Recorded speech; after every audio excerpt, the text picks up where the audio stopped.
D'après les informations que j'ai, ça ne devrait pas durer au-delà d'un quart d'heure à 20 minutes. Donc, ça fera une suspension de séance pas trop longue. Je vais vous communiquer les différents pouvoirs.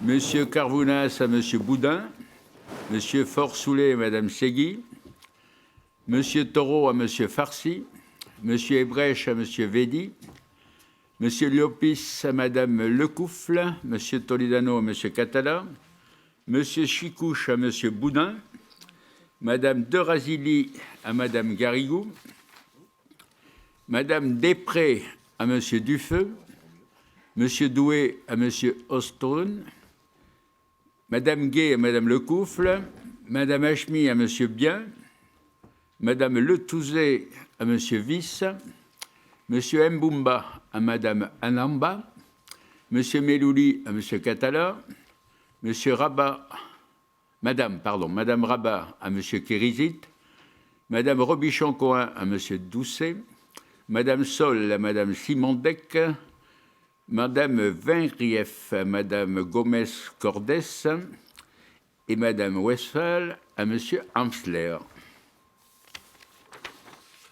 Mes chers collègues, le premier point de l'ordre du jour appelle l'approbation du compte-rendu de la séance du 3 février. Est-ce qu'il y a des demandes d'intervention ?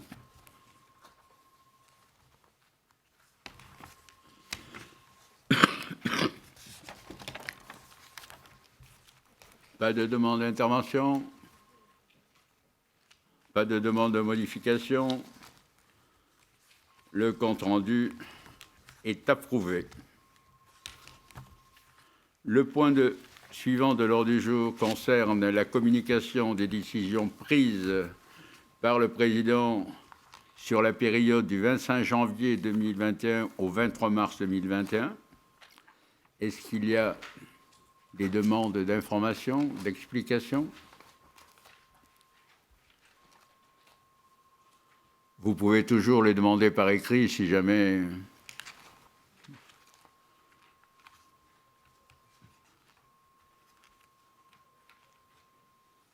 On peut considérer que communication a été faite.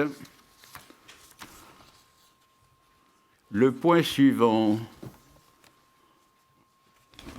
c'est Monsieur Dufeu, je crois. Oui, merci, Monsieur le Président. Monsieur le Président, chers collègues, 2 points dans ce rapport. Il vous est proposé d'adopter la convention annexée dans le rapport avec le CIG de la Petite Couronne. Excusez-moi. Oui. Monsieur Bernot, j'ai oublié de vous introniser comme secrétaire de séance.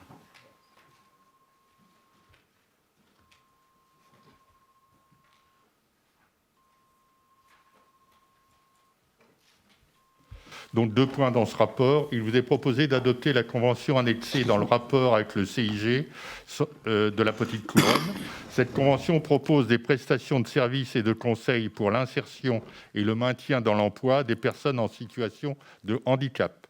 Ce rapport a aussi pour but de vous soumettre l'évolution du tableau des effectifs au 1er mars 2021. Ce tableau tient compte des recrutements, des promotions internes à effectifs de postes constants 1195. Il vous est demandé de bien vouloir l'approuver, unanimité de la commission numéro 1. Est-ce qu'il y a des demandes d'information ? Pas de demande d'intervention. Il n'y a pas d'avis contraire. Pas d'abstention. Le rapport est adopté. Le rapport suivant, Monsieur Maréchal. Merci, Monsieur le Président. Depuis sa création en 2016, le Grand Paris Sud-Est Avenir s'est attaché à développer et promouvoir les valeurs de solidarité qui lui lient à ses communes, avec une attention particulière au soutien des communes de moins de 12 000 habitants. Par délibération cadre du Conseil du 7 octobre 2020, le territoire a rappelé ce cadre d'intervention et a souhaité renforcer cette politique de solidarité par un appui individualisé en ingénierie humaine. Ce nouveau dispositif d'appui a déjà été mis en œuvre au bénéfice des communes de Centeny pour la maison France Service et également pour la commune d'Ormesson-sur-Marne. La commune de la Cambrie a souhaité également s'inscrire dans ce dispositif et a sollicité la mise à disposition d'un agent expérimenté en matière d'urbanisme à compter du 1er avril 2021. Voilà, donc avec une prise en charge pour GPSEA à hauteur de 15 000 €. Y a-t-il des demandes d'information? Il n'y en a pas? Pas de demande d'intervention? Des avis contraires? Des abstentions? Le rapport est adopté. Le rapport suivant, Monsieur Maréchal, relatif à notre budget. Tout à fait. Alors, je crois qu'on va avoir à l'écran quelques éléments d'appui. Voilà.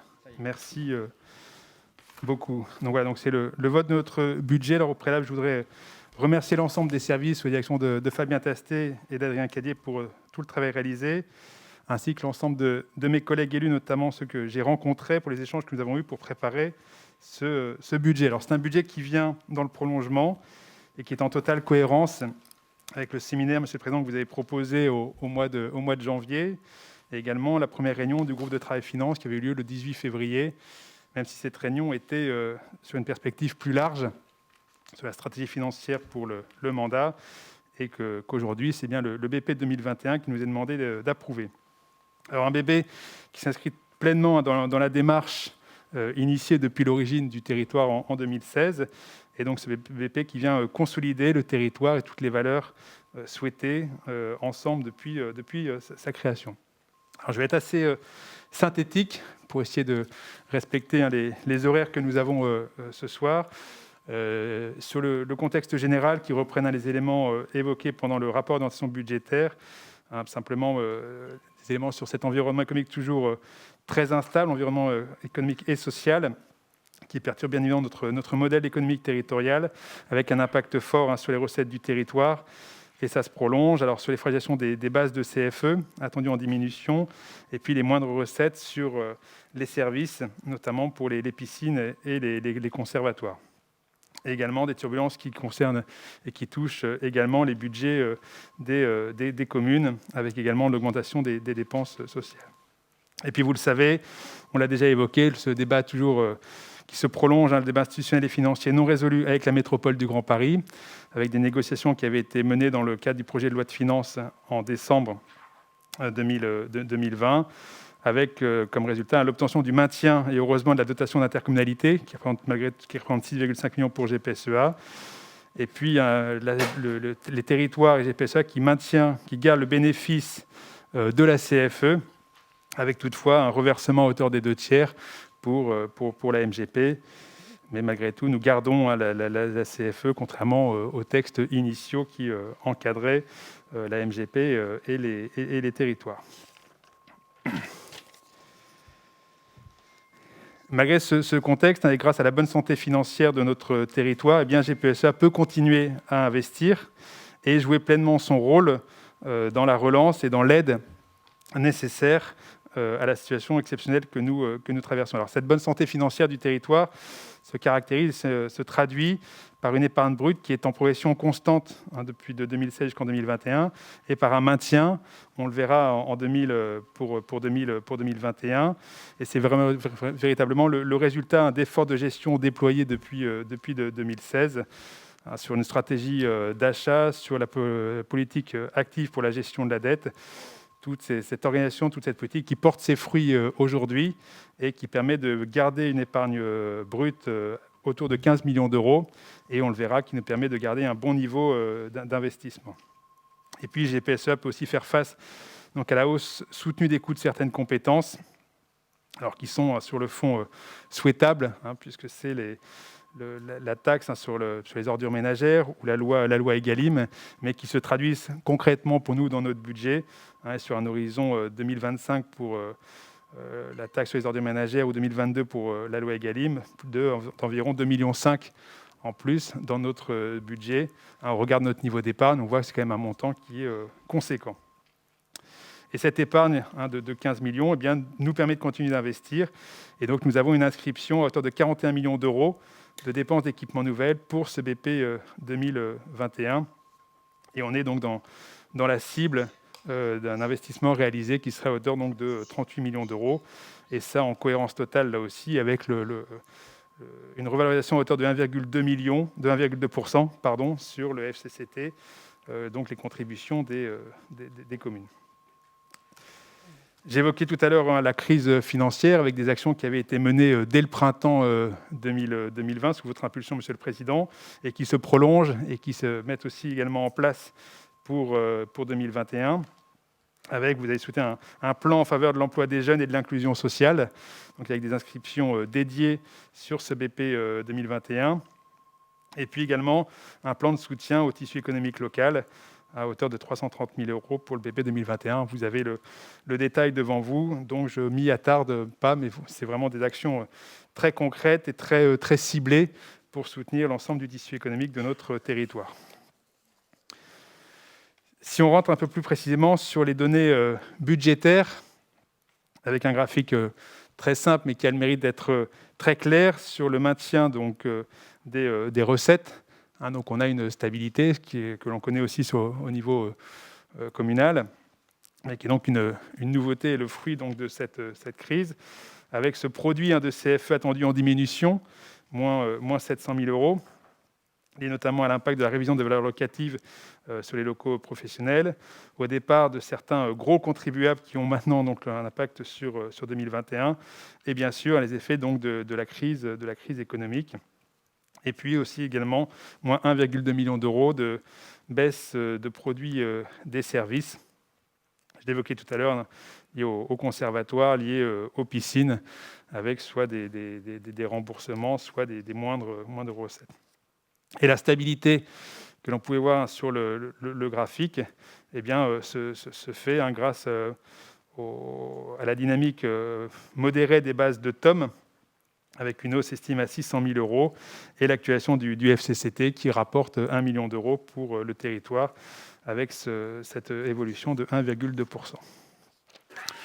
Côté dépenses, bien évidemment, cette stabilité des recettes conduisait une attention d'autant plus forte sur les dépenses, mais dans le prolongement des années passées. Et vous voyez que nos efforts de gestion, ou l'organisation, notre politique d'économie, tant sur les achats que sur la gestion de dette, et au-delà de ça, de toute la rigueur budgétaire du territoire, eh bien, fait que l'on parvient à avoir là aussi une quasi-stabilité des dépenses réelles de fonctionnement au BP 2021 par rapport au montant budgété sur 2020. Et c'est bien évidemment la stabilité conjuguée des recettes et des dépenses qui permet donc de garder notre niveau d'épargne. Alors, quelques points de précision sur les dépenses réelles de fonctionnement, donc avec une stabilité des dépenses de personnel, hors déclinaison du plan en faveur de l'emploi des jeunes, donc qui reste à hauteur de 30% des dépenses réelles de fonctionnement. Et puis là aussi, devant vous, je ne vais pas les détailler, des variations donc, de dépenses sur les services qui restent aussi quasi stables, augmentation très modérée, plus 0,6%, avec là aussi certaines obligations auxquelles on doit faire face, je les évoquais, et puis quelques dépenses qui sont également nécessaires, je pense notamment à la sécurité informatique, quand on voit les dégâts que ça peut causer par ailleurs. Et puis donc des crédits réservés, fléchés sur la relance, sur la réponse souhaitée face à la crise financière, donc avec un recours à des contrats d'apprentissage pour aider les jeunes publics éloignés de l'emploi, et puis également la promotion accrue du secteur de l'insertion dans le cadre de nos marchés publics, de façon là aussi à aider notre tissu économique. Alors de manière graphique, on voit bien ces dépenses, et j'avais envie plutôt que des dépenses, j'ai envie plutôt de parler de services à la population. On voit clairement par ce graphique l'intensité des politiques publiques déployées par le territoire, et malgré tout la part importante que représente la collecte et le traitement des ordures ménagères, d'où l'enjeu très important sur 2021 de la réflexion menée sur le renouvellement du marché, puisque ça représente près des 2/3 de nos dépenses publiques sur les crédits d'intervention. Alors, deuxième étape, de manière plus modeste, la fabrication des repas, et ensuite l'ensemble des compétences menées par le territoire. Côté investissement, Donc nos 15 millions d'euros d'épargne brute nous permettent de rester sur ce rythme de croisière qu'a désormais le territoire, autour de 40 millions d'euros d'investissements réalisés, et ce qui nous permet d'être au rendez-vous des engagements pris à ce jour par le territoire, avec l'arbitrage qui avait été présenté notamment pendant le séminaire, puis travailler alors plus après dans une vision prospective au mois de février, avec ces trois hypothèses de révision du FCCT.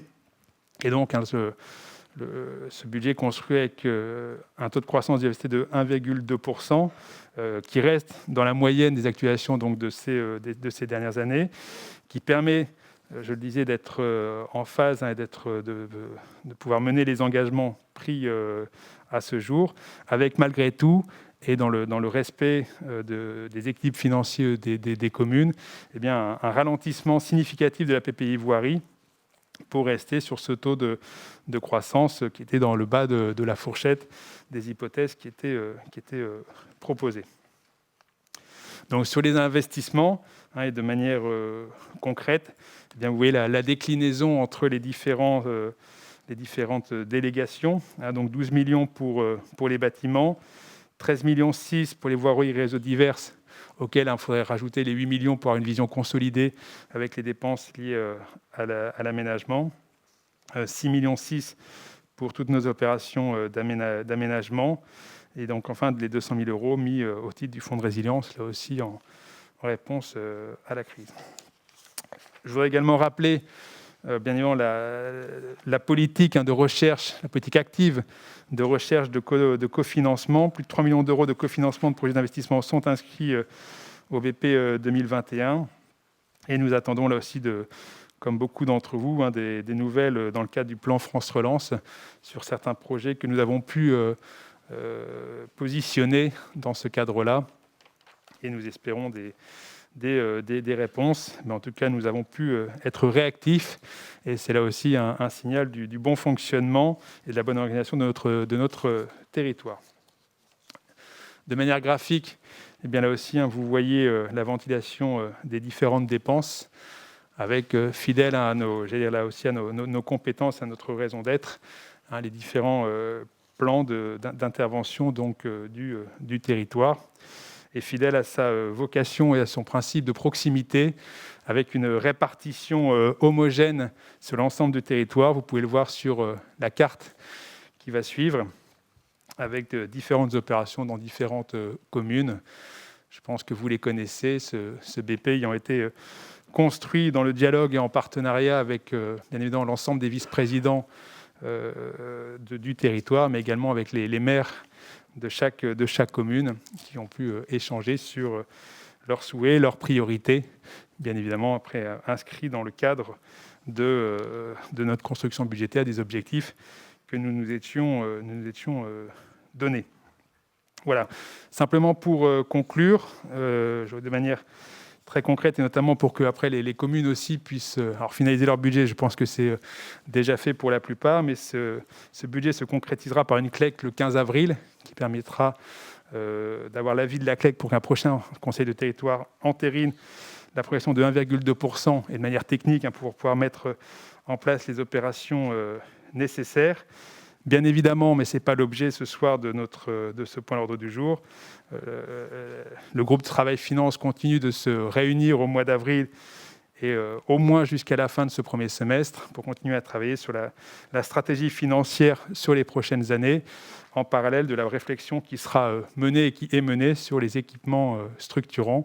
Mais aujourd'hui, c'est bien le 2021 qui nous intéresse, et que donc nos orientations qui sont traduites dans ce budget. Je conclurai en disant que la commission numéro 1 a donné un avis favorable à l'unanimité, et puis que vous pourrez retrouver sur le site du territoire, notamment une note de synthèse qui vous donnera de plus amples précisions et détails sur ce budget 2021.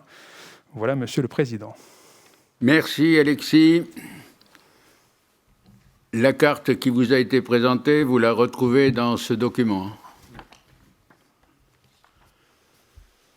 Est-ce qu'il y a des demandes d'intervention? Madame Lecouf. Monsieur Doucet.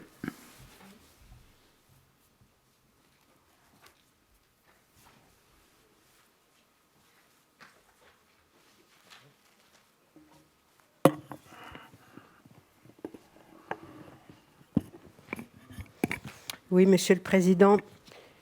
Le vote du budget est certes un moment important pour toutes les collectivités, et particulièrement celui-ci, puisqu'il conduit à une augmentation de la fiscalité. Vous me direz, pour les villes et non pour les habitants, mais c'est néanmoins une augmentation de la fiscalité qui va peser sur l'ensemble du territoire. Elle est conséquente pour nos villes à 2 titres. Alors, pour le taux de 1,2%, c'est beaucoup, et puis pour les bases choisies dont nous pourrions discuter. Alors d'abord, le taux de 1,2%, il est bien supérieur au montant de l'inflation en 2020, qui n'a pas dépassé 0,5%, et bien supérieur aussi à celui de 0,2% fixé par le législateur pour l'augmentation des bases d'imposition, donc les bases de la taxe foncière, par exemple. Pour le choix des bases à laquelle ce taux s'applique, je voudrais dire que pour l'essentiel, la commune est un simple passe-plat. Elle reçoit des sommes et les reverse au territoire. S'il faut reverser systématiquement ces sommes avec une augmentation, les communes auront du mal à résister. Un échange très technique sur ce sujet a eu lieu entre la ville de Sucy et le territoire, qu'il est impossible de développer ici, parce qu'ils font chacun 4 pages pleines, très très précises, très techniques, mais il faudra certainement y revenir. Le territoire argumente, ce qui n'est pas non plus faux, qu'il est facteur de richesse pour les villes et qu'il entend avoir une contrepartie pour cela, mais ça demande une vraie réflexion sur ce sujet qui reste devant nous. Bien entendu, il peut toujours être dit que les villes ne sont pas toujours perdantes. Je cite dans un mail qui m'a été adressé, « Le niveau du FCCT serait bas grâce à un mode de calcul accommodant de valorisation de la part investissement des transferts d'équipements. » Accommodant, moi, c'est un terme qui me gêne, parce qu'il n'est pas très précis. Maintenant, j'arrive au sujet essentiel. Le sujet essentiel, c'est l'absence de plan pluriannuel d'investissement. C'est le vote d'une augmentation de FCCT qui va rapporter 1 million d'euros au territoire sans ce plan pluriannuel d'investissement. Je reprends une phrase lue dans la délibération qui nous est proposée.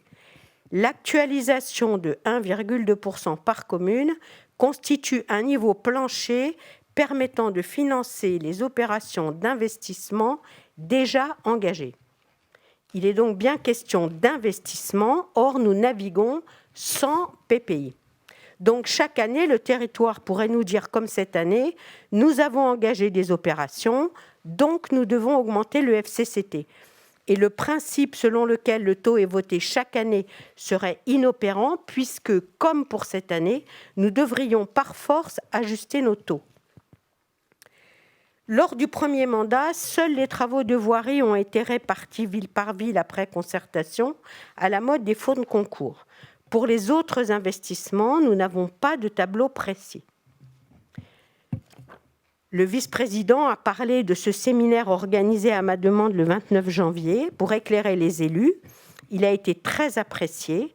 Ensuite, un groupe de travail finance s'est réuni effectivement le 18 février. Cela a permis d'avancer un peu, mais c'est encore insuffisant. Je vous remercie, Monsieur le Président, de m'avoir assuré que nous aurions bientôt un Conseil des maires avec une présentation de ce PPI pour débat. Nous souhaiterions qu'il soit précis, qu'il soit présenté avec les investissements concernant chaque ville lorsque c'est le cas et en fonction de chacune des compétences exercées. Il est nécessaire qu'ensemble, nous décidions de l'enveloppe attribuée à chaque compétence et qu'ensuite, pour chacune, nous décidions de la consommation de cette enveloppe et du temps pendant lequel cela se fait. En effet, nous ne pouvons pas nous contenter de camemberts illustrant les grands chapitres d'investissement dont les intitulés changent d'une année sur l'autre. Très concrètement, il ne peut pas être affirmé que les 87 millions d'équipements structurants ont été débattus entre nous avant d'être engagés. Pour 2 d'entre eux, dont le montant dépasse 10 millions d'euros, les montants ne sont pas indiqués dans les délibérations qui leur servent de support. Ce que nous demandons n'est pas inhabituel. La Chambre régionale des comptes elle-même, dans son rapport sur les médiathèques, indique comme recommandation numéro 1 d'adopter formellement un plan pluriannuel d'investissement. Nous attendons donc avec impatience la tenue de ce Conseil des maires. Nous souhaitons bien sûr rester un territoire d'investissement, mais pour ce faire, nous pensons aussi qu'il faut être très attentif aux dépenses. GPSEA doit-il, oui ou non, se saisir de tous les sujets? Était-il primordial, par exemple, d'engager une agence pour compléter les ateliers déjà organisés par le département dans le cadre de la charte forestière sur le thème de l'amélioration de l'accueil du public? À minima, je pense, pour être très concerné par ce sujet de la forêt et le suivre de près, que cela se discute.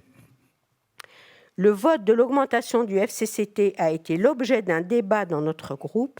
Notre vote favorable est directement corrélé à votre engagement, Monsieur le Président, de convoquer un Conseil des maires pour débattre de ce plan pluriannuel d'investissement pour le mandat à venir, et nous vous en remercions chaleureusement d'avance.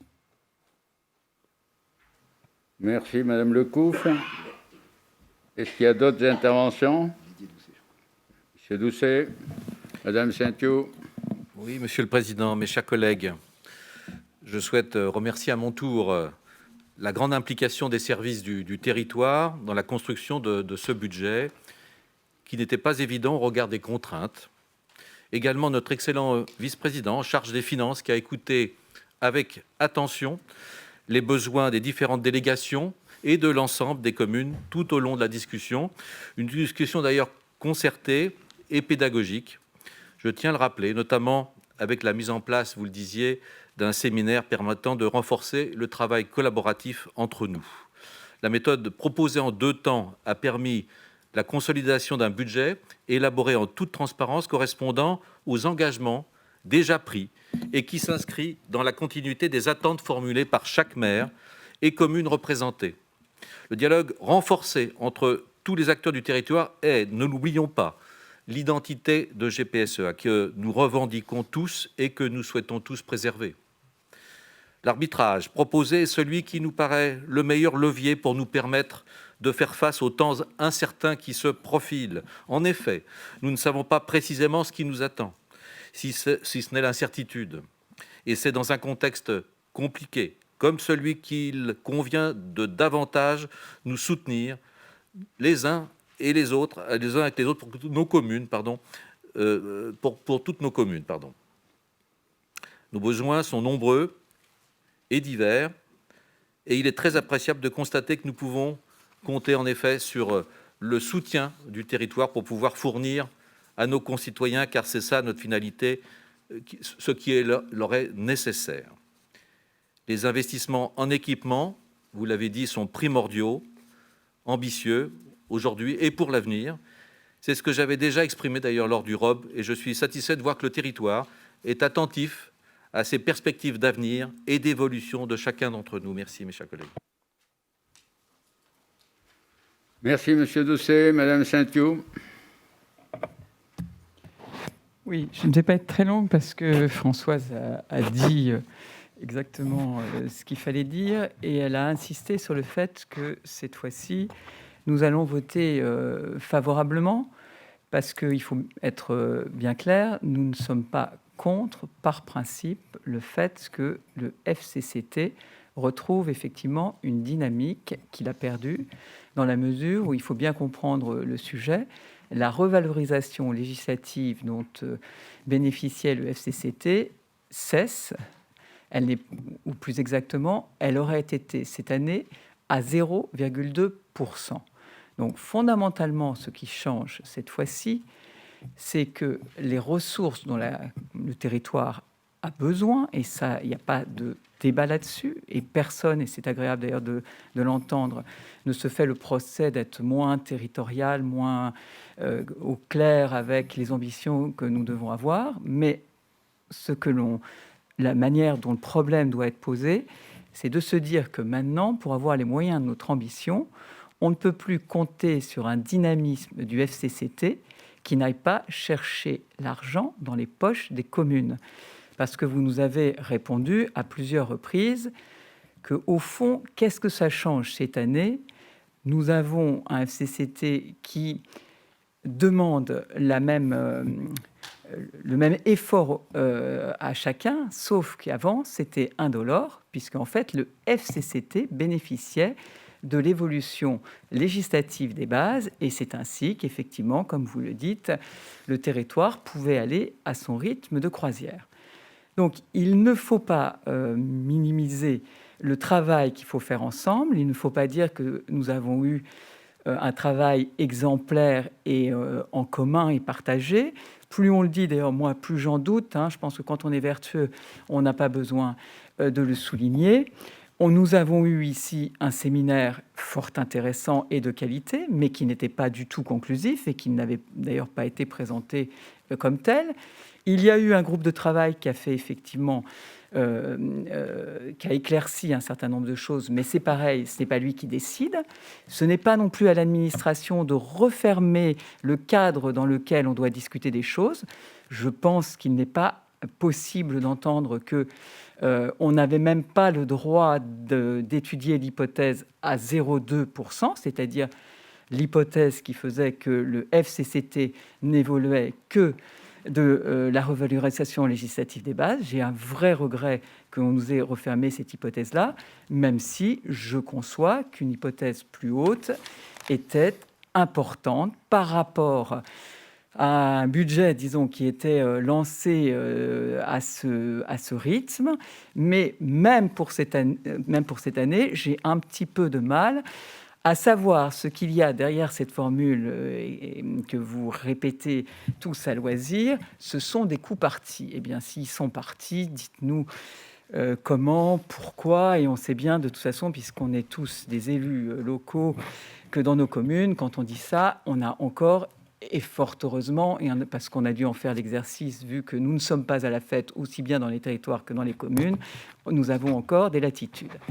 Ensuite, j'insiste quand même pour dire que la base de la revalorisation cette année, elle ne va pas de soi. On dit c'est 1,2 qui est appliqué comme chaque année, mais en fait, le FCCT, c'est 3 éléments et 3 éléments différents. Comme Françoise l'a souligné, vous avez une part de fiscalité, et là, effectivement, une revalorisation peut s'envisager. Vous avez une partie des transferts qui ont été faits entre nos villes et le territoire, et là aussi, une revalorisation peut s'envisager. C'est beaucoup plus incompréhensible sur une part quand même du FCCT qui n'est pas négligeable, et ça n'a jamais été le cas les années précédentes, de dire qu'il peut y avoir une partie dynamique pour la compensation de la part salaire de la taxe professionnelle qui est totalement gelée et il n'y a donc pas de possibilité d'envisager que sur ce fondement-là, il y ait une dynamique. Alors, ça, c'est déjà 2 points. Un point aussi, c'est que moi, j'aimerais aussi conditionner mon vote positif de ce soir au fait que les discussions sont ouvertes. Je crains un peu dans ce que j'entends ce soir, mais peut-être que je le surinterprète, qu'au fond, la messe est dite et qu'il faudra toujours continuer, quoi qu'il arrive, à augmenter parce que tous les coûts sont partis et que le PPI, finalement... Est-ce qu'on a vraiment autant envie qu'on le discute ensemble, et est-ce qu'on envisage que ce ne soit pas déjà la manière dont on règle le problème au territoire, c'est-à-dire qu'on va continuer à ponctionner les villes parce que finalement l'ambition territoriale le justifie et que le territoire enrichissant nos villes, où est le problème ? Le problème, il est que nos villes, elles sont dans un état compliqué, vous ne pouvez pas nous dire qu'il n'y a pas de sujet là-dessus. Bien sûr que si. C'est du fonctionnement que vous nous prenez. On a, nous aussi, des dépenses à faire. On a, nous aussi, une fiscalité qui doit nous revenir et une partie des richesses que l'on doit nous conserver. C'est le troisième contributeur quand même de ce territoire qui vous le dit.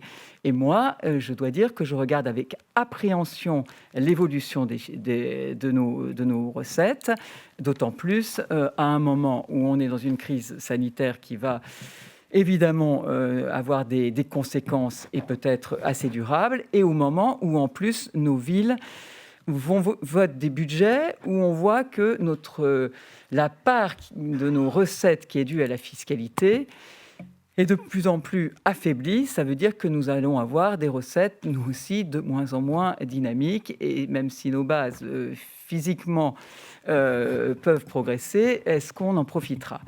Ensuite, il est indispensable que nous retrouvions une capacité à discuter, comme nous le faisions dans d'autres instances que les séminaires, que les groupes de travail qui sont des émanations de la CLECT, que dans le bureau. Il faut que l'instance qui réunit les maires, parce que c'est dans l'ADN, avez-vous dit, des territoires, et c'est la logique de ces territoires, où je rappelle que quand même c'est un rassemblement de villes qui veulent avoir certes un destin commun, mais il faut vraiment considérer toujours le territoire comme ayant vocation à ce qu'il y ait une unanimité des villes au travers de leur maire. Il faut que nous puissions bien sûr travailler sur le PPI de manière très précise pour savoir donc vers quoi nous allons aller dans les années prochaines, parce que les temps vont être compliqués.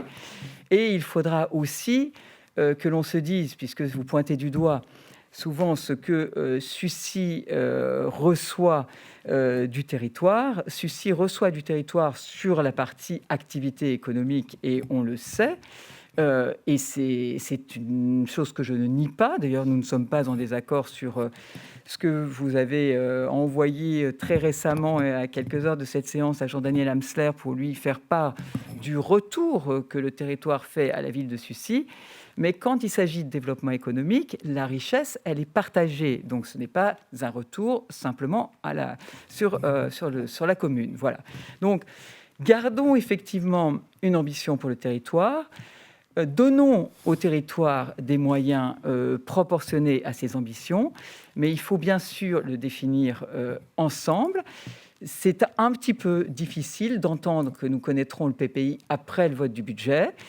Je ne peux pas non plus entendre un argument que vous rappelez aussi assez souvent, qui dit qu'au fond, la loi telle qu'elle est, elle vous permettait d'aller beaucoup plus loin, et elle est protecteur des territoires, mais pas des villes, et que vous disiez, au fond, sur tous les territoires que je connaisse, on vous a effectivement, alors c'était un autre mot que disait Françoise Lecouf, mais on a été en fait jusqu'à maintenant très bienveillant vis-à-vis des villes.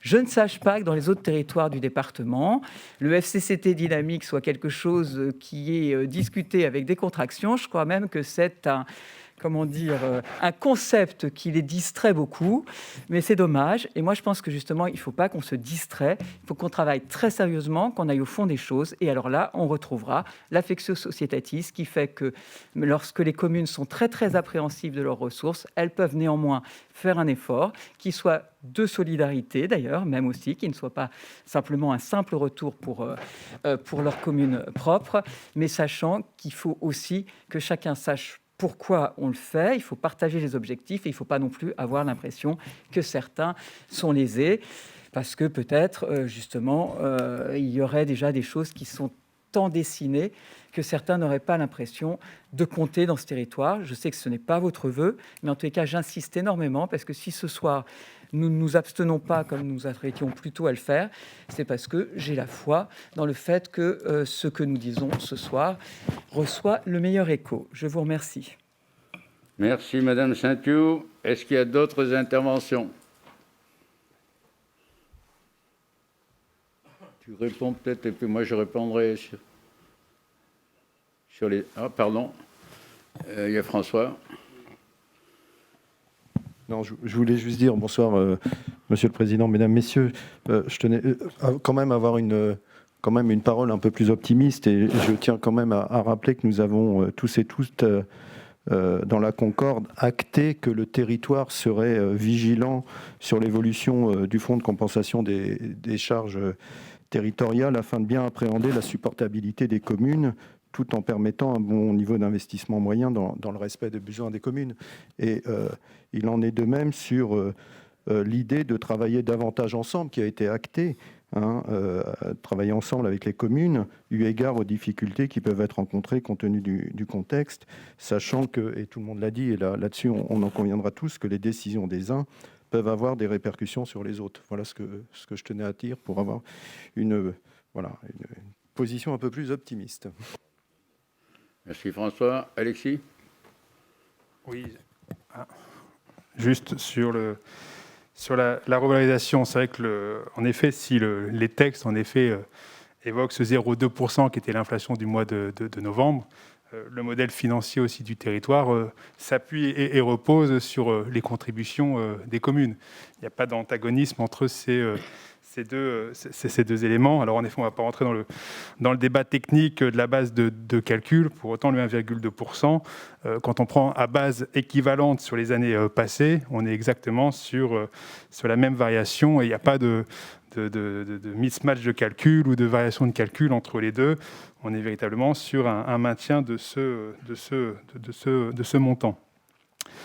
Quand on parle de revalorisation des bases réglementaires, il ne faut quand même pas non plus oublier que ce n'est pas simplement cette revalorisation réglementaire qui fait la valorisation des bases au final pour chacune de nos communes, et que donc la création donc de richesses fiscales pour chacune de nos communes va au-delà de ce 0,2% ou des années passées de ce 1,2%, grâce notamment à la dynamique qu'on peut connaître dans chacune de nos villes, même si on sait, et ça a été un sujet entre nous, et vous savez qu'on y est attentif, que j'y suis attentif, que ces dynamiques créent aussi des dépenses supplémentaires auxquelles il faut faire face. Vous savez que dans notre réflexion, c'est d'ailleurs des éléments que nous avons intégrés. Franchement, sur le cadre que vous évoquez, sur la fermeture de ce cadre, j'avoue que je suis quand même un petit peu surpris, puisque notamment encore dans le dernier message adressé à l'ensemble des élus de ce groupe de travail, on ouvre largement la porte, et bien plus, à des propositions d'hypothèses, de modèles, de méthodes, pour pouvoir justement trouver la bonne formule, les bons niveaux, pour pouvoir justement trouver la meilleure méthode. Et ça, véritablement, dans le prolongement des travaux proposés depuis ce début d'année. Sur les aspects financiers, je le redis, combien nous sommes attentifs, là aussi je suis attentif, à trouver le bon équilibre et à regarder à chaque fois que chaque hypothèse, parce qu'on en est là aujourd'hui, de revalorisation, ne soit pas insupportable ou mettre les communes en difficulté. Alors c'est vrai qu'on rencontre la même difficulté dans les budgets communaux que le budget du territoire aujourd'hui, c'est que d'habitude, cette hausse du FCCT, finalement, n'est qu'une partie de la dynamique de richesse que les communes ont. Et c'est vrai qu'en 2021, une partie, la totalité de cette dynamique de recettes est mangée ou consommée aussi par l'impact que peut avoir la crise sur nos différents postes de dépenses ou éventuellement de recettes. Espérons que cet aspect conjoncturel de 2021 ne se reprenne pas en 2022. Mais quand on regarde les dynamiques de richesse fiscale de chacune des communes, je pense que le modèle qu'on est en train de construire et les prévisions sur lesquelles on s'appuie peut être soutenable par l'ensemble des acteurs de notre territoire. Enfin, sur l'aspect PPI, je crois que là aussi, depuis le début, depuis notre première réunion, on savait bien que, comme je dis toujours, que nos calendriers allaient se frotter un petit peu. Parce qu'on avait ce délai du vote du budget qui nous amène aujourd'hui au 31 mars et que la réflexion sur les équipements structurants a nécessairement un peu plus de temps parce qu'elle se fait là aussi dans l'échange avec chacune des communes et qu'il fallait voter notre budget. Alors je suis là aussi sur les engagements pris. Je crois que j'ai sous les yeux le document du groupe de travail du 18 février où pour chacun des grands domaines, on a ligne par ligne, commune par commune, tant sur les équipements structurants déjà engagés que sur les opérations d'aménagement. On a en effet chaque ligne qui est précisée. Alors c'est vrai que je reprends peut-être la critique qui avait été émise, qu'il n'y avait pas de temporalité qui avait été énoncée. Bon, bien évidemment, tout n'est pas forcément calé. Et puis, c'était aussi un document qui se voulait synthétique et que les choses ne sont pas totalement organisées en termes de temporalité, mais c'est des choses qui existent aujourd'hui. Alors, un PPI existe, et c'est ce PPI-là qui fonde d'ailleurs le 1-2. Mais la réflexion aussi, c'est est-ce que nous voudrons aller au-delà ?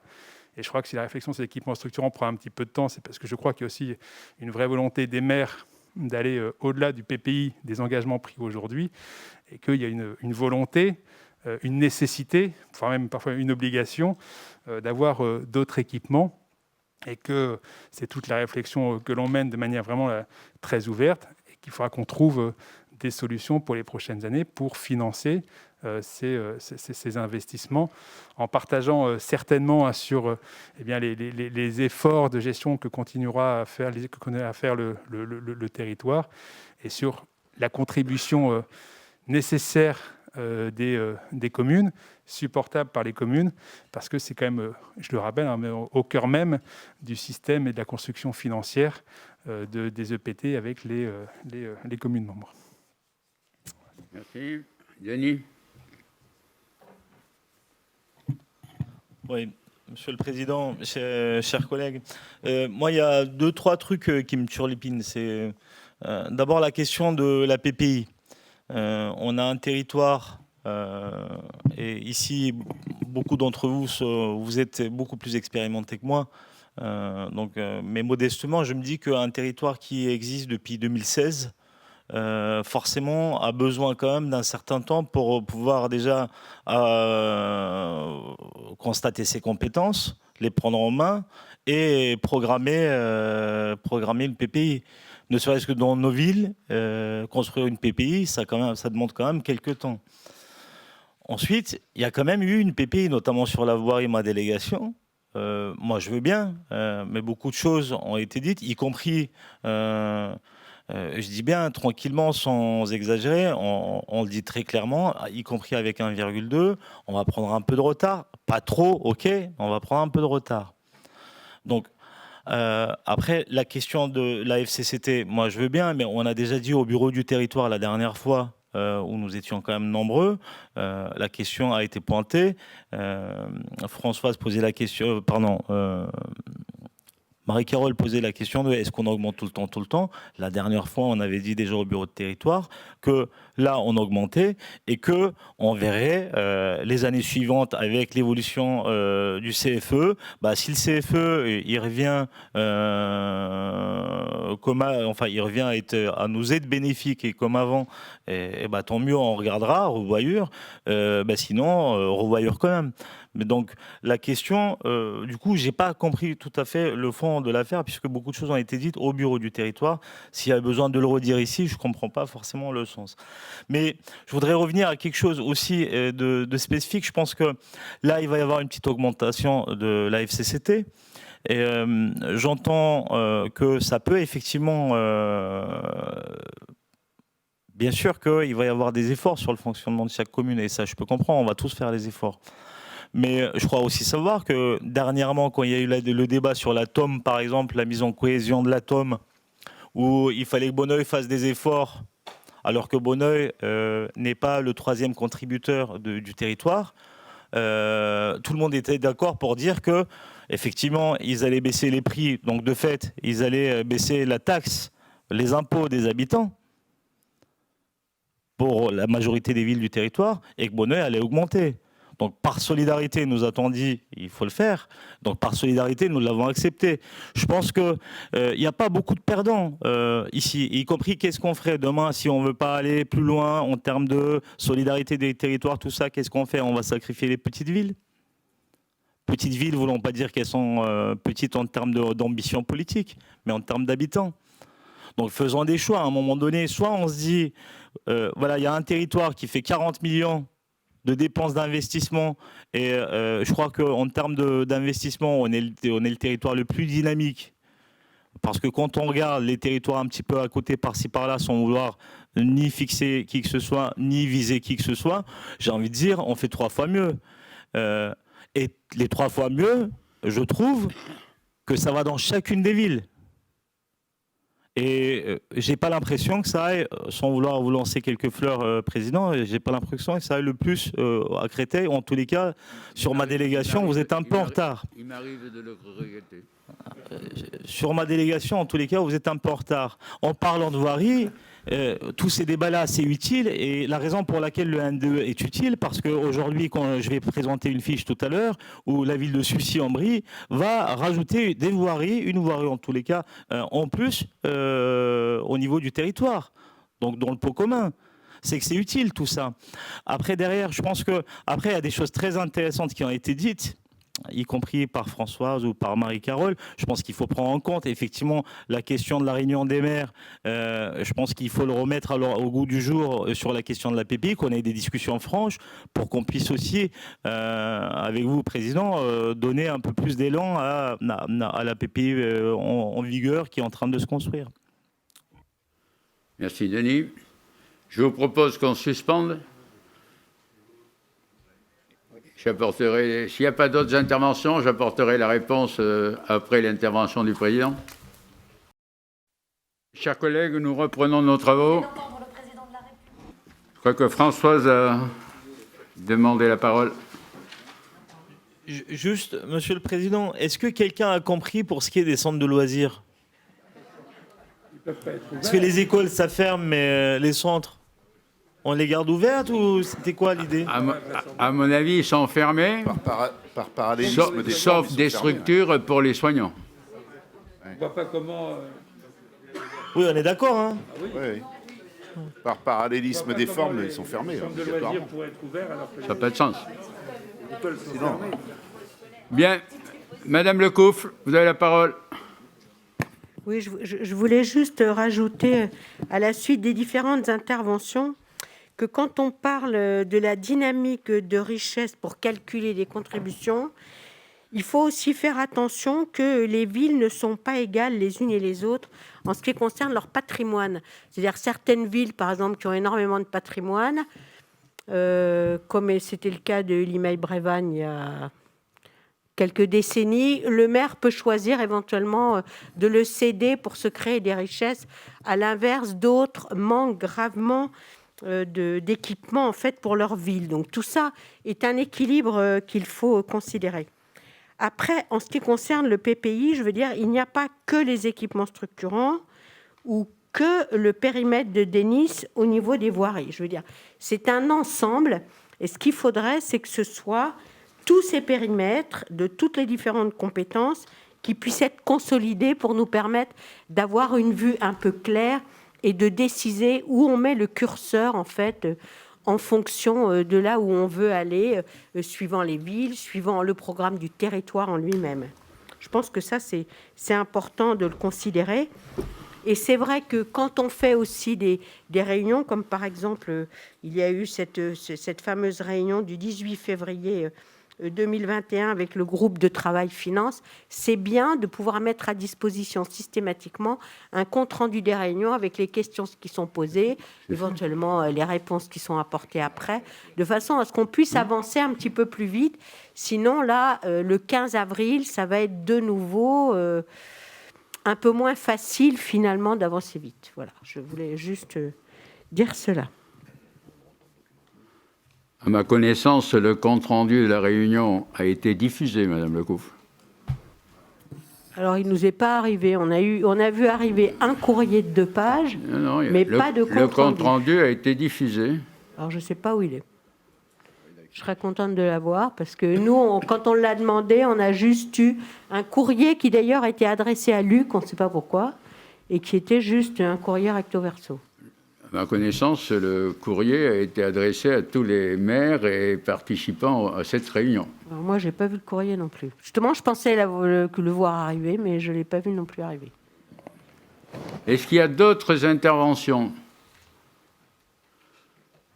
Bien, s'il n'y a pas d'autres interventions, je souhaiterais dire un certain nombre de choses. Tout d'abord, comme je l'ai indiqué lors du bureau territorial, en matière budgétaire, il n'y a pas de pluri-annuité. Chaque année, le vote du budget acte des choix qui sont faits pour l'exercice. Ce qui n'empêche pas d'avoir une vision à moyen et long terme sur les investissements ou les actions à mettre en œuvre. Quand on parle, par exemple, de la loi Egalim ou de la future taxe sur les ordures ménagères, ça ne s'applique pas sur cet exercice, mais on l'intègre dans nos réflexions pour l'avenir. Ça, c'est le premier point. Le deuxième point, la méthode qui a été mise en place à partir du séminaire que nous avons réuni, c'est un dialogue permanent avec l'ensemble des communes, prenant en compte leurs difficultés, leur faisant part de la situation financière du territoire, qui n'est pas plus mauvaise que les autres années, mais comme toutes les institutions, elle a été affectée par la crise, avec un effet ciseau, des dépenses en augmentation pour protéger nos concitoyens, et des recettes, et notamment les recettes économiques, en diminution, plus les choix qui ont été faits au niveau de la loi des finances, qui nous prive quand même de 300 ou 400 000 euros. Dans la situation du territoire, sur le plan financier, ne connaît pas une situation particulière au niveau de 1 million d'euros. 1 million d'euros, c'est le montant du fonds de compensation des charges territoriales. C'est impropre de parler de fiscalité. Le fonds des charges territoriales ne peut pas être assimilé à un impôt. Il ne pourrait l'être qu'un impôt pour les communes, mais ce ne serait pas tout à fait conforme à l'esprit de la loi NOTRe. Ensuite, nous avons le débat sur les fameux coûts partis. Moi, je suis prêt à les appeler autrement. C'est un certain nombre d'opérations qui ont été initiées parfois du temps des anciennes intercommunalités, que ce soit le Haut-Val-de-Marne ou Plaine Centrale, et qu'à partir des transferts de compétences, nous avons repris dans nos responsabilités. Ça porte sur la voirie. Dire qu'il n'y a pas eu de discussion au Conseil des maires sur le programme d'investissement de la voirie sur 4 ans, ce n'est pas juste, puisqu'à la date d'aujourd'hui, je pense que nous avons réalisé à peu près 80% du programme d'investissement sur les 4 ans que nous nous sommes donnés. De plus, comme je le répète souvent, il n'y a pas une opération qui a été décidée par le président. Toutes les opérations dans l'ordre de priorité ont été désignées sur le territoire de la commune par la commune concernée. Les choses parfois se compliquent si c'est des projets qui sont à cheval sur 2 communes ou des délibérations qui ne sont pas dans la même temporalité au niveau des 2 conseils municipaux. Mais pour ce qui concerne le programme de voirie, il y a un plan pluriannuel d'investissement. Nous avons indiqué à plusieurs reprises, et je le répète ce soir, qu'au mois de juillet, on devait examiner ce qu'on appelle les équipements structurants. À l'heure qu'il est, sur les équipements structurants, rien n'est validé. Tu as parlé, Françoise, de 2 équipements. Je ne sais pas desquels il s'agit. Mais dans le cadre de l'anticipation que je parlais au début de mon intervention, ce n'est pas non plus une mauvaise chose, une mauvaise méthode que de se projeter dans l'avenir. Donc il y aura non seulement un conseil des maires sur les équipements structurants, et bien entendu, il y en aura un peu avant sans doute sur le programme pluriannuel d'investissement. Reste à ce qu'on détermine entre nous qu'est-ce qu'on veut mettre à l'intérieur du programme d'investissement, oui, pluriannuel, dont, si j'ai bien compris ce que tu as dit, tu envisages un périmètre très large. Moi, ça ne me pose pas de problème. Compte tenu de la qualité de nos services, on est capable de réaliser tous ces travaux en fonction de ce que vous souhaitez. Je ne vais pas là donner le détail sur un certain nombre d'opérations, mais à ma connaissance, comme ça a été dit par un intervenant, je ne sais plus, je pense que les investissements qui ont été réalisés, ou plutôt les travaux sur des équipements sportifs, sur des équipements culturels, ont été relativement équitablement répartis sur le territoire. Alors que le FCT représente une charge lourde, j'en disconviens pas, hein. Je suis contributeur à 35%. Ça doit faire pour la commune de Créteil 375 000 € sur 1 million de recettes. Donc je suis en situation de mesurer ce que représente le fonds commun de charges territoriales. Mais il faut savoir aussi qu'on aura une question qui va se poser. Il faut savoir quelle politique d'investissement on souhaite. Il y a des territoires, je peux citer, hein, puisqu'on a les éléments, qui investissent 15 millions par an en investissement, alors qu'ils sont plus nombreux en nombre de communes et plus riches que nous. C'est un choix qui peut être fait. Ce n'est pas celui que nous avons fait collectivement jusqu'à présent, ce n'est pas celui que je souhaite faire à l'avenir, compte tenu qu'on a besoin de répondre à un certain nombre de besoins, et je ne suis pas certain d'ailleurs qu'on ait fait complètement le tour.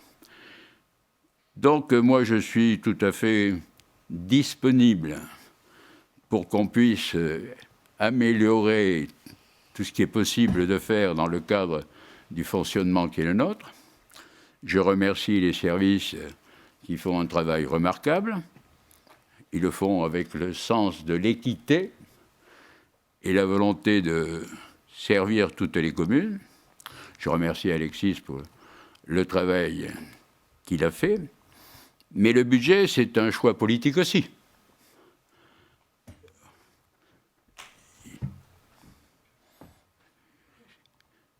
Jamais ça s'était posé, mais enfin, ça ne serait pas un scandale que nos discussions traduisent des choix politiques différents, surtout dans la période qui est la nôtre. Je n'ai pas dit que c'est ce que je souhaitais, mais je suis quand même un peu expérimenté. Bon, je connais un peu la vie politique. Donc le budget est un vote politique. Donc je comprends que vous puissiez vous abstenir ou voter pour. J'ai bien suivi ce qu'a dit Marie-Carole. Mais à un certain moment, s'il y a un changement radical d'orientation, chacun votera aussi en fonction de ses convictions et de la vision qu'il peut avoir de l'avenir de notre territoire. Il y a des territoires qui n'ont pas besoin de prélever beaucoup de fonds de compensation des charges territoriales. Hein. Il suffit de regarder les différents territoires. Voilà, je te remercie Alexis pour ton travail, puis on va travailler dans le sens que la majorité d'entre vous souhaite, et je crois que la majorité sur ce plan-là est très large.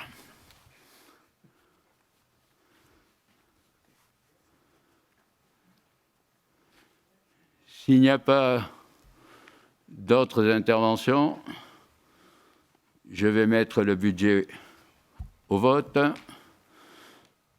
Ceux qui sont contre, ceux qui s'abstiennent, ceux qui sont pour. Donc le budget est adopté.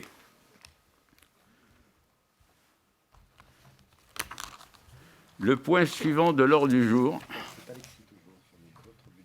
C'est Alexis, toujours. Sur les budgets annexes, tu en as deux. Merci, Monsieur le Président. Je propose de faire un groupé sur ces trois budgets. Donc, le budget assainissement, dans le prolongement du cadre des orientations budgétaires. Donc, dans ce budget, on a 7,3 millions de recettes réelles d'exploitation. La quasi-totalité de ces recettes venant de la redevance d'assainissement. Et ces 7,3 millions permettront de financer 4 millions d'euros de dépenses d'exploitation. Et donc, l'épargne de 3 millions viendront financer des investissements à hauteur de 8,2 millions d'euros. Le complément, outre des recettes propres, sera couvert par un emprunt de l'ordre de 2 millions d'euros, ce qui viendra stabiliser le stock de dette sur l'exercice 2021. Sur le budget parc de stationnement, qui est un budget, je vous rappelle, d'1,2 million en fonctionnement, 1,7 million en investissement.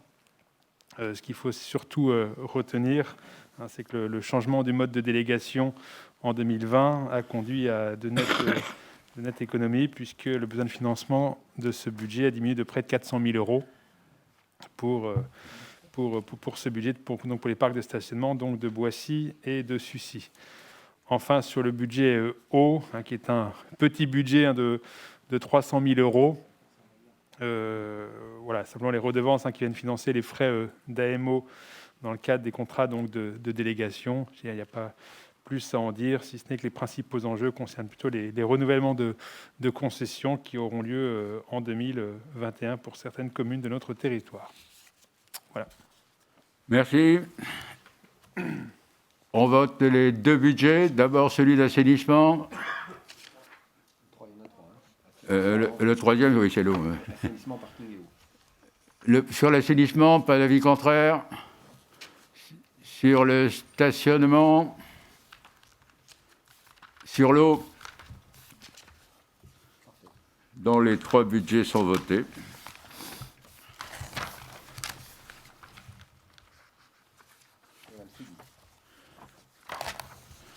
Madame Segui, le rapport suivant.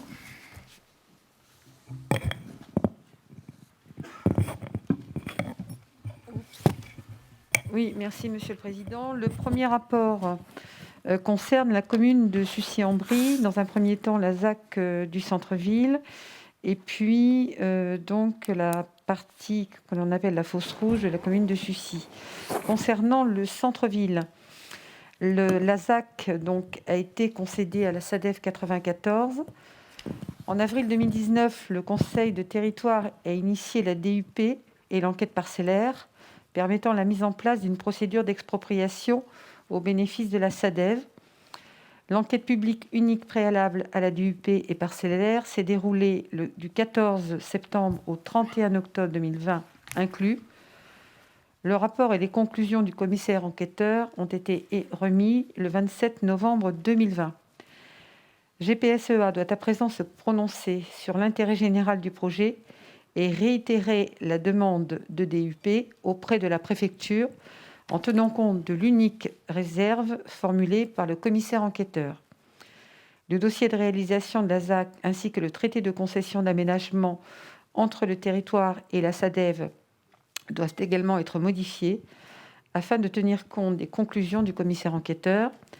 Le rapport qui vous est présenté a donc pour objet de se prononcer sur l'intérêt général de l'opération, de réitérer la demande de DUP auprès de la préfecture, d'approuver le dossier de réalisation modificative de la ZAC et d'adopter l'avenant numéro 4 au traité de concession.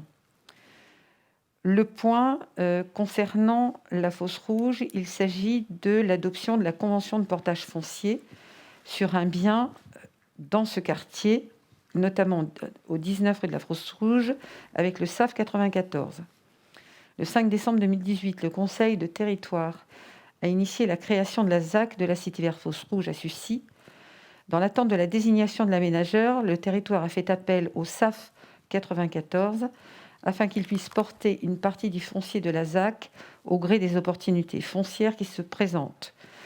Dans le cadre de la poursuite de la maîtrise foncière, le SAF a réussi à négocier l'acquisition d'un nouveau bien situé 19 rue de la Fosse Rouge, au prix de 490 000 €. Cette opération nécessite de conclure une convention de partage foncier dans le cadre de laquelle le territoire s'engage notamment à participer à hauteur de 10% du prix réglé par le SAF. Voilà ce rapport, Monsieur le Président. Donc, il a été présenté en commission, en deuxième commission, et donc les points ont été, l'avis a été unanime, à l'unanimité. Merci, Madame Segui. Est-ce qu'il y a des demandes d'intervention? Non. Est-ce qu'il y a des avis contraires? Il n'y en a pas. Abstention. Le rapport est adopté. Rapport suivant, Madame Segui. Le point donc concerne la commune du Plessis-Trévise qui a conclu une convention d'action foncière avec le SAF sur le secteur Ardouin-Kieffer, lequel est destiné à accueillir un programme de logements sociaux. La commune a sollicité le territoire afin qu'il délègue au SAF 94 le droit de préemption urbain sur ce secteur pour lui permettre d'en assurer la maîtrise foncière. En conséquence, il vous est demandé, mes chers collègues, de bien vouloir abroger la délibération du Conseil du territoire du 3 février 2021, de déléguer au SAF 94 le DUP sur le secteur Ardouin-Kieffer et de charger le président d'exercer le DUP et le droit de priorité. Ce dossier a donc reçu un avis unanime de la commission numéro 2. Même vote en séance? A priori, oui. Le rapport est adopté. Rapport suivant, toujours Madame Segui. Ce rapport concerne la commune de Laqueux-en-Brie. Depuis 2005, le SAF a entrepris, en lien avec la commune de Laqueux-en-Brie, puis GPSEA, la maîtrise foncière du périmètre dit du chemin de la montagne Pierre-Lé, qui s'inscrit dans le cadre d'un projet d'aménagement destiné à développer une offre de logements diversifiée dans un objectif de mixité. Dans le cadre de la poursuite de la maîtrise foncière, le SAF a réussi à négocier, d'une part, l'acquisition d'un nouveau bien immobilier situé 3 chemins de la Marbrerie pour le prix de 680 000 €, d'autre part, la résiliation amiable du bail commercial de la société Insert SA, occupant un bâtiment industriel, en contrepartie d'indemnités à hauteur de 209 575,05 €.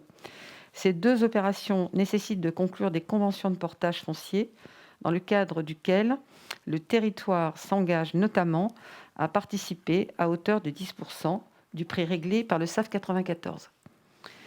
En conséquence, il vous est demandé, chers collègues, de bien vouloir adopter les conventions de portage foncier précitées et d'autoriser le SAF à conclure le protocole de résiliation du bail commercial, également précité, avec la société Insert SA.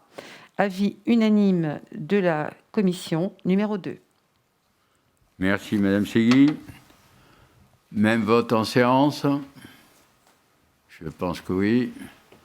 Donc, la délibération est adoptée. Madame Anamba, le rapport suivant. Oui, Monsieur le Président, mes chers collègues, ce rapport a pour objet le lancement de l'édition 2021 de l'appel à projet Initiative Économie sociale et solidaire. Depuis sa création, édition en 2016, cette action vise à soutenir les structures de l'ESS, associations, coopératives, entreprises solidaires, porteuses de projets innovants. Depuis 2016, 25 structures ont obtenu un financement. Compte tenu du contexte actuel toujours très tendu, au moment où il faut plus que jamais que notre territoire soutienne ces projets novateurs, qui ont du sens et de l'efficacité au plus près des populations parfois les plus en difficulté, il vous est proposé de doter à nouveau l'enveloppe de cet appel à projet de 50 000 € qui sera ouvert jusqu'au 7 juin 2021. Le comité de sélection que j'aurai l'honneur de présider désignera les lauréats 2021 avant l'été.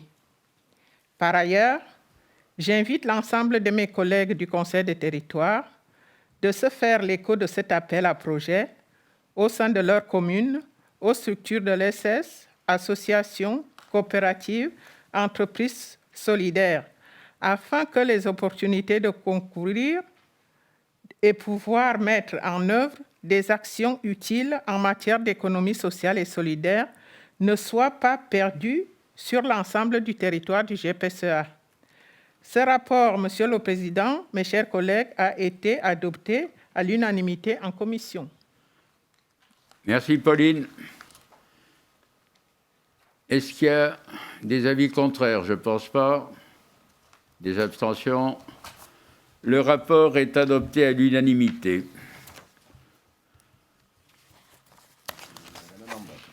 Toujours Madame Anamba. Monsieur le Président, mes chers collègues, il s'agit de désigner les représentants de GPSEA au sein de la mission locale des Bornes-Marne, dont le territoire d'intervention est situé sur 6 communes, dont Chenevière-sur-Marne. Les autres communes appartenant au T10, un représentant doit être désigné. La mission locale des Portes de Brie, qui intervient notamment sur les communes du Plessis-Trévis et de la Queue-en-Brie. 4 représentants doivent être désignés. Les échanges entre GPSEA et les communes concernées sont actuellement en cours pour déterminer les candidats à ces désignations. Je laisse le président nous communiquer les noms des représentants. Merci, Pauline. Donc, pour ce qui concerne la mission locale des Portes de Brie, il est proposé M. Jean-Raphaël Cessard, M. Jean-Paul Foressoulé, Mme Karine Rebichon-Cohen et M. Didier Doucet. Pour la mission locale des Bords-de-Marne, il est proposé de désigner comme représentant M. Jean-Louis Poujol.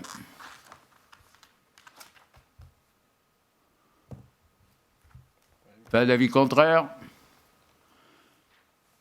Les désignations sont faites et le rapport est adopté. Madame Lecouf, le rapport suivant.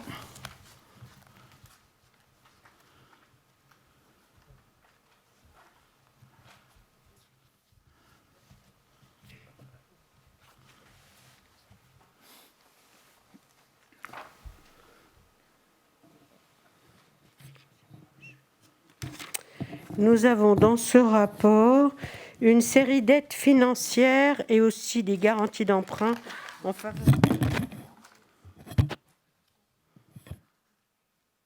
faveur du logement social.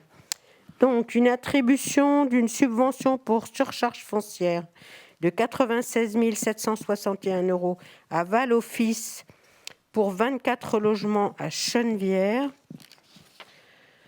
Ensuite, une subvention pour surcharge foncière aussi de 191 421 €, toujours à Val-Office, pour 52 logements sociaux à Mandres-les-Roses. Une troisième subvention pour surcharge foncière de 316 000 € à cette fois Antin Résidence pour 41 logements sociaux au Plessis-Trévis.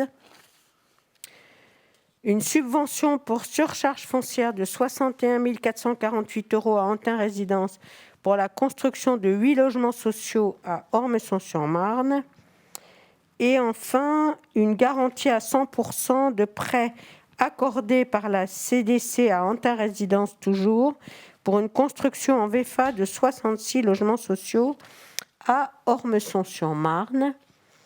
Et en dernier, une garantie de prêt accordée par la CDC à Logial Coop pour la construction de 41 logements sociaux à Alfortville. Et donc, le montant du prêt est de 4 334 462. Merci, Madame Lecoufle. Est-ce qu'il y a des interventions, des demandes? Non, en fait, je voulais faire une remarque. Je vous en prie, justement, pour revenir à ces questions budgétaires, ce serait intéressant de discuter quel budget on met pour les surcharges foncières, qui sont absolument indispensables pour l'ensemble des villes carencées. Et dans le cadre du PPI, ça pourrait être une des réflexions à mener. Quel montant par rapport à l'ensemble du budget? Est-ce qu'on ne peut pas en fait le prévoir? Est-ce que c'est trop compliqué, puisqu'en fait, il faut attendre que les opérations se débouclent, ou est-ce qu'on s'inscrit dans un certain budget? Voilà. On inscrit Moi, je trouve que c'est des choses qui doivent être discutées avec le reste, et pas seulement les voiries, les équipements, voilà. On peut tout discuter. Il y a une enveloppe. Il y a une enveloppe qui est fixée dans le budget et les critères qui sont définis pas seulement par nous, mais par les textes réglementaires. Et nous appliquons, quand nous sommes d'accord pour donner de la surcharge foncière, nous appliquons les textes. En général, les crédits inscrits sont suffisants, mais je sais pertinemment qu'il y a d'autres opérations qui vont arriver, parce que j'ai l'occasion d'en discuter avec les maires. Donc, il est possible qu'on dépasse, j'en sais rien. Et dans le même ordre d'idées, on a envisagé d'adresser à Monsieur le Préfet, mais le courrier n'est pas encore prêt, un courrier au Préfet pour demander que les sommes de surcharge foncière que l'on met à disposition du logement social dans les communes soient tout ou partie déduites des amendes des communes. Donc le courrier n'était pas prêt, donc je n'ai pas pu le présenter ce soir sous forme de résolution. On le présentera au bureau, mais le courrier, je l'enverrai au préfet dès que je serai en mesure, et je vous l'adresserai à tous et à toutes. Madame Chigui. Oui, Monsieur le Président, je voudrais revenir sur ce sujet pour remercier d'ailleurs, parce que c'est un point que j'ai soulevé à plusieurs reprises concernant ces surcharges foncières, puisque je dirais que évidemment elles ne viennent pas ni soulager les communes qui ont de lourdes pénalités, ni entrer d'ailleurs dans un pot financier commun qui nous permettrait de financer un certain nombre d'équipements. Donc je pense que c'est très important, et c'est vraiment un sujet qui me tient particulièrement à cœur, que je défends depuis un certain temps, et je remercie qu'on puisse alerter les autorités par rapport à cela, parce que je trouve que ce serait vraiment quelque chose de très juste, dans la mesure où l'État ne peut pas nous demander des amendes d'un côté, de l'autre, la surcharge foncière qui est accordée par le territoire, sans que derrière, il y ait un allègement d'un côté ou de l'autre. Je vous remercie beaucoup. Donc on est en train de préparer ça, et il faudra trouver un parlementaire qui accepte de porter cet amendement. Je pense que nous le trouverons.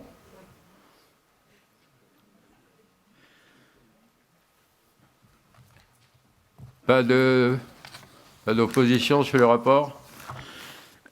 Si on regarde les communes qui bénéficient de ces charges foncières, on voit que toutes les communes en bénéficient.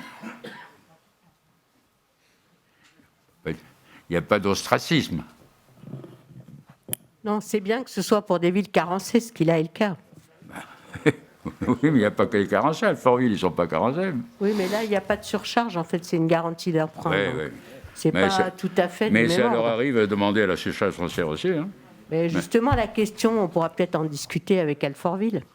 À savoir, est-ce qu'on doit faire en sorte que, puisque les fonds sont restreints, ils soient plus particulièrement fléchés vers les villes qui sont carencées. C'est une discussion, je veux dire. Moi, je n'ai pas la réponse toute seule, évidemment. Il faut faire attention à ce débat parce que je ne suis pas certain que la majorité du territoire accepterait de se caler sur la délibération de la région qui prévoit que quand on est dans une commune où il y a des logements sociaux, un pourcentage de logements sociaux qui dépasse un certain niveau, on suspend les subventions. C'est un débat qui ne serait pas consensuel, celui-là. Là, en l'occurrence, c'est une question de solidarité aussi. Ouais, je veux dire, bah, parce que c'est un grave problème pour celles qui sont carencées. La solidarité, il n'y a pas de problème. Moi, donc ça fait partie aussi de la solidarité. Mais la clarté aussi. Régis. J'en parle à l'aise, parce que comme la ville de Limeil-Brévannes n'est pas carencée, j'ai pas de problème.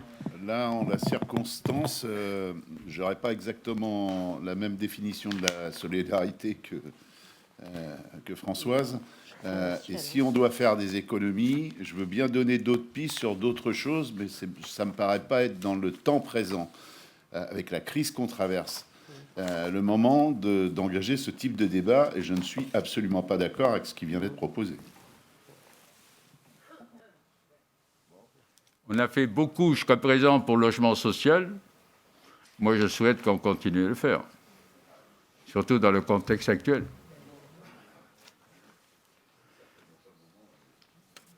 Donc, tenons-nous à ce débat sans aller au-delà pour le moment. Toujours Madame Lecouf. Alors, le rapport suivant concerne le lancement de l'élaboration du plan partenarial de gestion de la demande et d'information des demandeurs de logements sociaux. Donc, un certain travail a déjà été fait lors de la précédente mandature, puisque ça fait partie des obligations et des demandes qui ont été faites dans un souci de transparence, de définir un peu mieux les orientations relatives à l'accueil des demandeurs et puis notamment de façon technique d'essayer de coter les demandes comme outil d'aide à la décision, les commissions d'attribution restant souveraines dans la décision finale.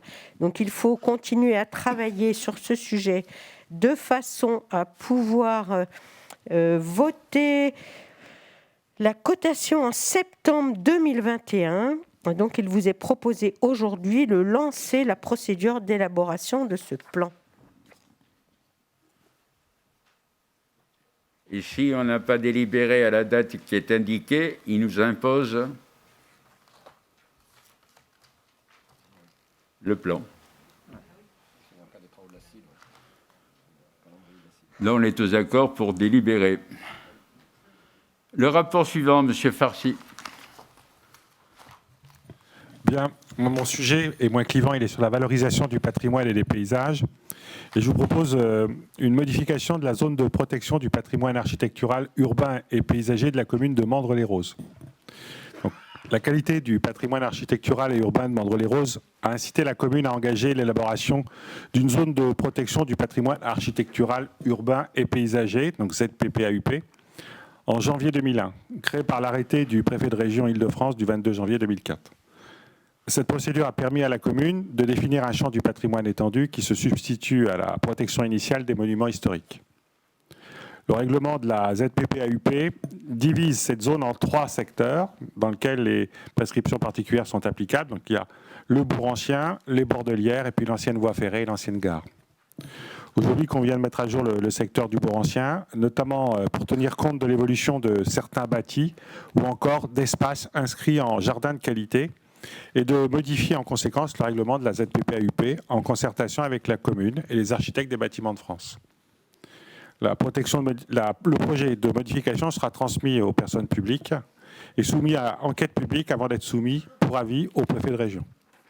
La modification devra ensuite être approuvée par le Conseil du territoire et sera annexée au PLU de la commune. Il vous est demandé, mesdames et messieurs, de bien vouloir prescrire la modification du règlement de la ZPPAUP de la commune de Mandres-les-Roses. Pas d'avis contraire. Le rapport est adopté. Denis, le rapport suivant.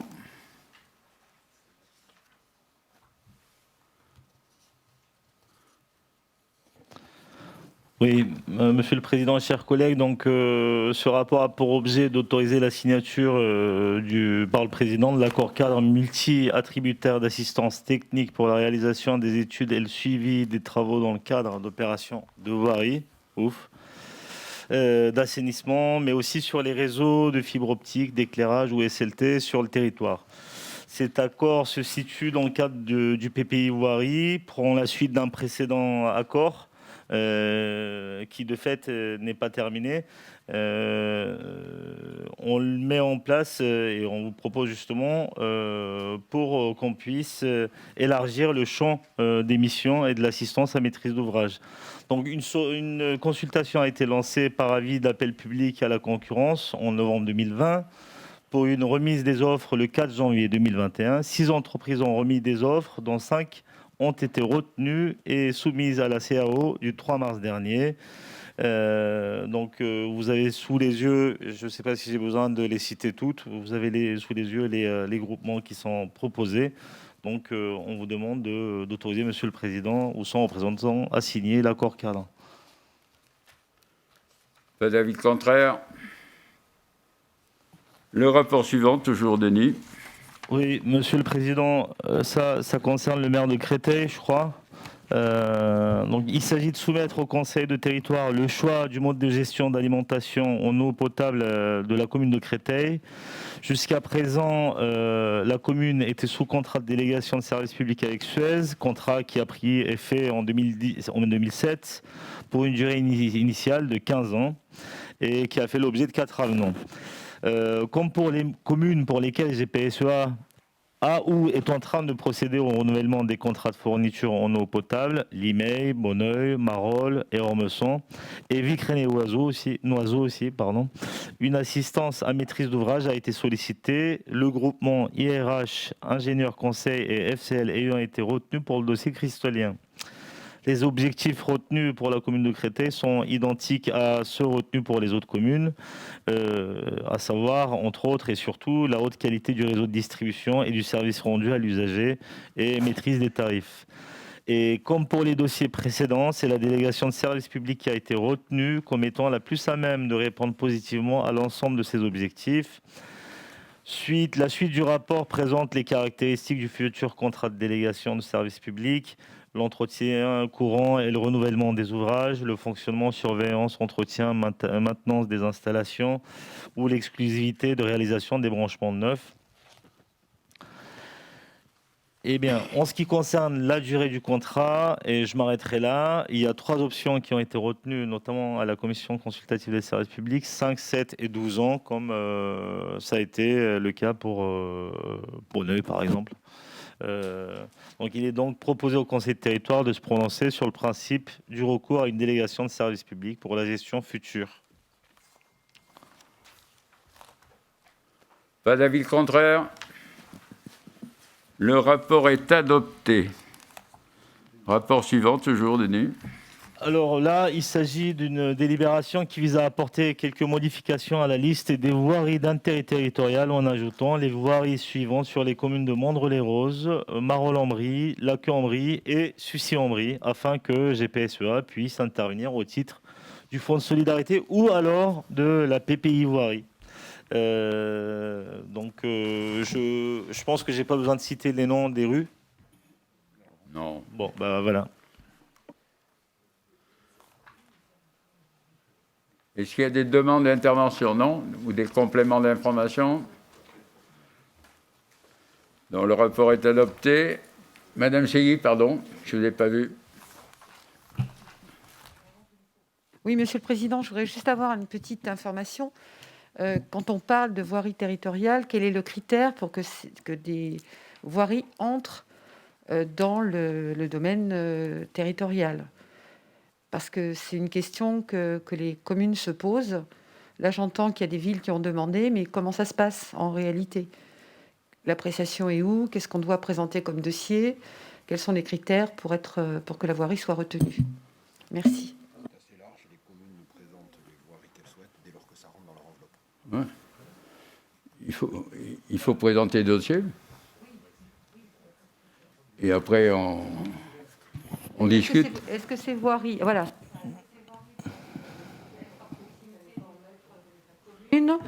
Voilà, c'est des questions, parce que quand on parle de voirie territoriale, forcément, à mon sens, il doit y avoir un lien avec les communes avoisinantes, les territoires. Donc, je parle une voirie, par exemple, de centre-ville, qui reste centre-ville. Pour moi, ce n'est pas territorial. C'est communal. Voilà. Donc, il y a quand même un certain nombre de critères qu'il faudrait peut-être, si ça n'a pas été fait, en tout cas, indiquer quels sont ces critères. On l'avait fait à l'origine. Oui, mais c'était quoi, alors, le... On l'avait fait à l'origine. Celles qui ont un passage de véhicule plus important, qui ne sont pas départementales, mais qui... Ouais. Les axes importants. D'accord. Enfin, bon. Président, je peux dire un mot? Oui, bien sûr. Attends, je ne vois pas. C'est Denis? Oui. nous, à l'époque, on avait choisi, par exemple, pour ce qui est de Bonneuil, les voiries, notamment, pas toutes les voiries, mais les voiries, les grands axes, notamment, où les bus passaient, les bus qui reliaient les villes entre elles, notamment celles du territoire. Et dernièrement, on est en réflexion, par exemple, là, pour proposer au territoire des voiries. Là, on ne l'a pas encore finalisé, mais les voiries communes entre plusieurs villes limitrophes, par exemple entre Créteil, Bonneuil, Boissy-Bonneuil. Enfin, il y a des rues comme ça ou des axes qui appartiennent à 2 communes. Il y a tout un intérêt à ce que ces voies appartiennent pour le coup au territoire pour que les choses puissent se faire de manière plus fluide. Françoise. Alors en fait, à l'origine, quand on avait parlé des voiries territoriales, c'est vrai qu'on avait compilé aussi les voiries qui étaient déjà communautaires. Donc les communautés d'agglomération n'avaient pas forcément les mêmes critères les unes et les autres. Il y avait eu certains axes qui avaient été évoqués, comme le fait que les voiries, effectivement, desservaient des équipements type ZAC de développement économique, puisqu'en fait, c'est une des compétences du territoire, le développement économique, et qu'à l'époque où on avait monté donc, le PPI de ces voiries, il avait été indiqué que c'était une première réflexion qui était faite et que ça n'était pas utile de rajouter des voiries dans la mesure où de toute façon le PPI était plein déjà avec celles qu'il y avait et qu'il n'y avait pas forcément la possibilité de faire des travaux sur des voiries supplémentaires. Donc, c'est un sujet qui pourrait être rediscuté. Moi, à Limeil-Brévannes, j'ai des voiries territoriales qui ne sont pas vraiment territoriales par nature. C'est l'histoire, en fait, qui fait ça. Et donc, les sujets sont un peu flottants. Voilà, c'est ça que je voulais dire. Mais donc, ça fait partie des choses dont on peut rediscuter aussi. À ma connaissance, les communes ont plutôt intérêt à garder les kilomètres de voirie, puisqu'elles sont prises en compte dans la DGF normalement. Elles sont plus prises en compte ? Si, elles sont prises en compte, mais...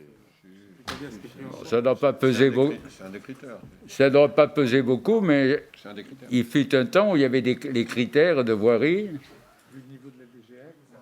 Elles sont toujours prises en compte, mais sans distinction de la domanialité. Et moi, je comprends davantage la question de Marie-Christine. On avait fixé au départ un certain nombre de critères pour définir quelles étaient les voiries territoriales. Et donc, le questionnement, c'est pourquoi, d'un seul coup, on se rend compte, 3 ans, 4 ans plus tard, que des voiries n'étaient pas territoriales et elles deviennent... Qu'est-ce qui a changé, en fait? C'est ça, c'est le besoin de comprendre, je pense. Qu'est-ce qui a changé qui fait que, d'un seul coup, on se retrouve avec des voiries supplémentaires? On peut faire les ajustements. Oui, non, c'était pas tout à fait dans ce sens-là. Ce n'était pas tout à fait dans ce sens-là. Mais c'est des ajustements. Bon, on a 2 à parler. Oui, non, mais parce que tu demandais une explication, je te l'apporte pour la partie qui est la mienne. C'est pas fondamental, les changements. Il y avait une voirie qui s'appelait route et rue de Marolles, et une partie seulement de la route avait été retenue, et c'était d'ailleurs des 2 parties, celle qui était le moins territoriale des 2, et c'est effectivement la jonction entre la ville de Marolles et la ville de Sucy, et c'est tout à fait la notion de voirie structurante, donc il ne s'agit pas quand même de changements non plus fondamentaux. Oui. Je l'entends, c'était simplement une information pour savoir effectivement comment ça se faisait. Il n'y a pas de suspicion du tout. Je pense qu'effectivement, si ça a été retenu, c'est qu'il y a un motif à être retenu. Mais quel est-il? Voilà, comment et est-ce qu'on poursuit? Parce qu'on dit que le PPI voirie est déjà donc très important. Donc là aussi, il y a peut-être une réflexion qu'on doit avoir par rapport à ça.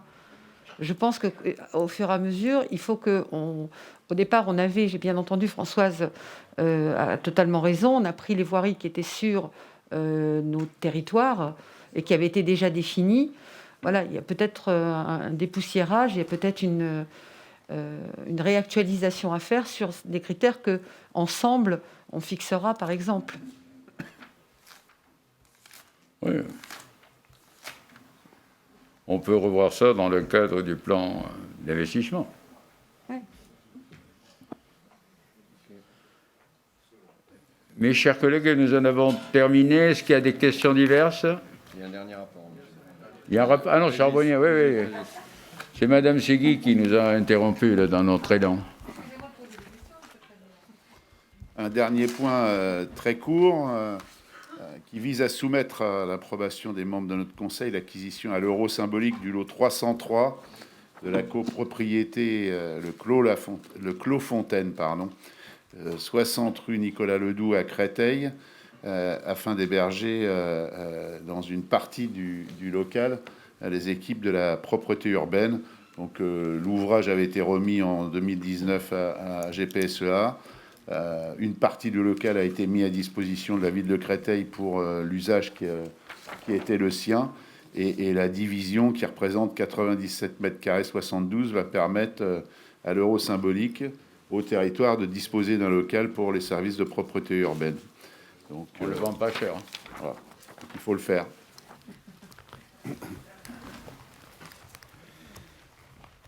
Est-ce qu'il y a des questions diverses?